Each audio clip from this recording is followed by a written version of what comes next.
Hi everybody. 2024 was truly a very special year for Axel Springer. We have just signed the final contract with KKR that defines a new structure for Axel Springer, a new future of Axel Springer, a future that is more than ever based on journalism. We believe in the future of journalism, some people don't. We think the best is yet to come. We believe that technology and particularly artificial intelligence will help us to make journalism better and more relevant. And yes, it is also about the trust in journalism that we want to recreate. Trust in our work has suffered over the last years and decades. Journalism in America and in Europe was perceived to be predictable. We want to change that. We want to be as unpredictable, as open-ended, as non-partisan as possible in our investigative work. We want to surprise our readers and users with relevant information and good entertainment. And this means we focus on what really matters, to be at places where nobody else is, to see things that nobody else sees and describes, and most importantly, to come up with truly relevant investigative news, scoops. And it is about things that we find out that were supposed to be not found out. That is the role of relevant journalism. That's what we want to focus on. And that's why I thought it's perhaps a good idea to end this year with some personal memories and highlights of some of our colleagues in America, in Germany, in Europe, to share their personal highlights of 24. Listen what they've prepared for you. My most rewarding work moment this year was at the end of the European election in June. We ended up reporting out who was going to run the show in Brussels for the next 5 years. We did it together as a team, and we did it before every other publication in Brussels and across Europe. And it was a great team effort. The toughest job this year was covering Ukraine again, to see what is happening to the country, the endless bombardment from Russia.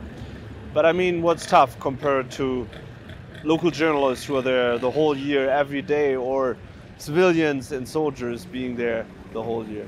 My most interesting story this year was I talked to Tesla's test drivers for their full self-driving program. Basically the people taking the autonomous driving software to the public roads and pushing it to the limits. They talked about some of their safety concerns. I talked with experts and employees about the safety concerns and what it means for the hurdles companies like Tesla face when it comes to autonomous driving. I report on German politics, and the biggest story this year was that our government fell apart. The process took months, but the very evening when the Chancellor fired the Minister of Finance, I was prepared to stay up all night. But after 3 hours it was finished and we happened to know the info first, so a little scoop for us.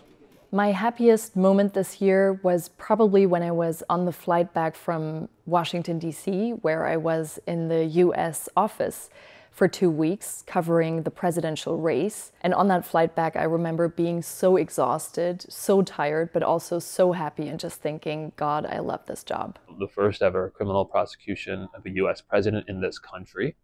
It was a remarkable thing to experience. I didn't go for the whole trial, but just getting there, you know, I used to live in New York, spent a lot of time in New York, and seeing how different it was around the courthouse. People were in line, just regular people were in line at 4 a.m. to watch it. And it was just a fascinating historical moment.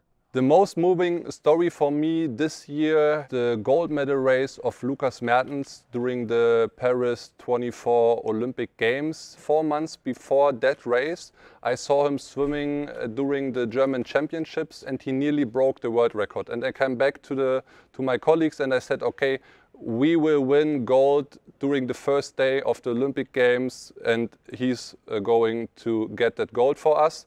And he won that race and I prepared a lot of stories in case he win gold. And so all that stories we published at BILD.de and that was a really nice feeling for me. I think my most important work in 2024 has focused on the massive changes in how home buyers and sellers pay real estate agents as a result of multi-billion-dollar class action lawsuits, and really just guiding them through the changes and what it means for them. Well, the most moving stories to me are the stories that come from people's heart. And this year I've met 3 brothers. They fled from Syria to Germany, and they dedicated their life and all their money and all their workforce into a startup that aims to make it easier for people who come here, who come from war to Germany, to start a new life here. And I think when people do that and they give everything for others, that's to me really moving.